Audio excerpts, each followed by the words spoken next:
we've seen gas prices come down in the last 1 to 2 months, and now they're starting to creep up.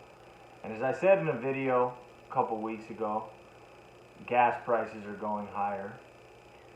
I wanted to convey that message in this video, that not only are they going higher, but a lot of this has to do with the timing of the election, right? So a lot of what this current administration did during the past 2 years was to destroy the ability of oil companies to open up new drilling and exploration permits and cut off permits, cut off pipelines, and that had an effect that, of course, prices skyrocketed, right? It's very simple when you look at supply and demand. I mean, there was less supply, there was still demand, so the prices went up.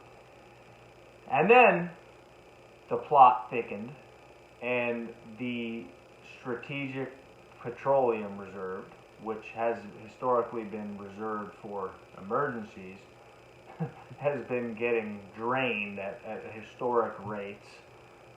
Some can't make this stuff up. I'm saying you would think it was made up, but this is actually what's happening.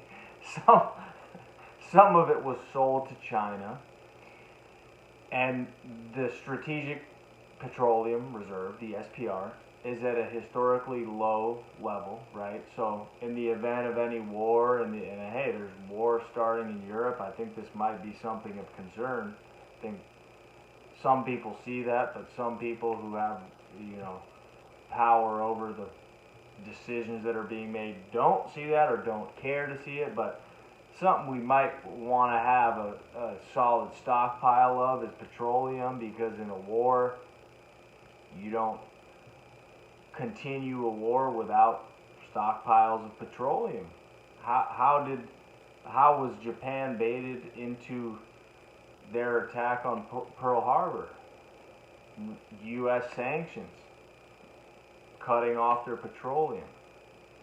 So this is something that I think really needs to be looked at, because whenever there's limits on fuel, or whether when fuel is cut off, this stuff is not just, oh, my gas prices went up. Yeah, well, that hurts too. But I think what hurts worse is being in a geopolitical conflict and not having the fuel that's needed to protect the interest of the people in a country. And so anyway, our Strategic Petroleum Reserves, SPR, has been drained here in the U.S. And they managed to, because of that, bring down oil prices temporarily. But you have to remember, we're going into an election which will starts on November 8th. But if it concludes in a timely manner, how it has been historically, by the 9th we'll know the results. But it could, who knows, it could take weeks. And I believe after that period, we're going to see oil prices skyrocket once again, as the reality of constrained supply in the U.S., which is a huge producer of petroleum, whether anyone wants to admit that or not, even within the constraints that it's been operating. But for refineries have closed down, pipelines have been shut down, oil and gas leases have been denied and shut down.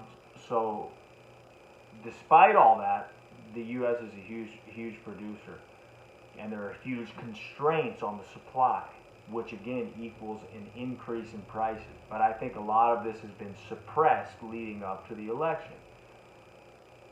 But once the election cycle has been concluded, going into these midterms, I believe we will see, regardless of which side prevails here, I'm not even thinking about that. I don't even care, because I don't think it's the bottom line of what's actually happening in the world right now. But regardless of which side prevails in these midterm elections, watch for oil prices to skyrocket going into the end of the year. reaching levels that they were upon the invasion, the Russia-Ukraine invasion, and even beyond that, which was $130 a barrel. So just imagine how that could translate to prices at the pump.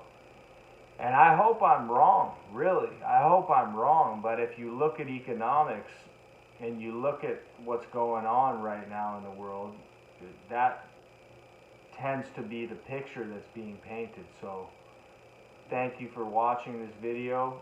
I will follow up very soon with another, and I hope to see you then, and thank you.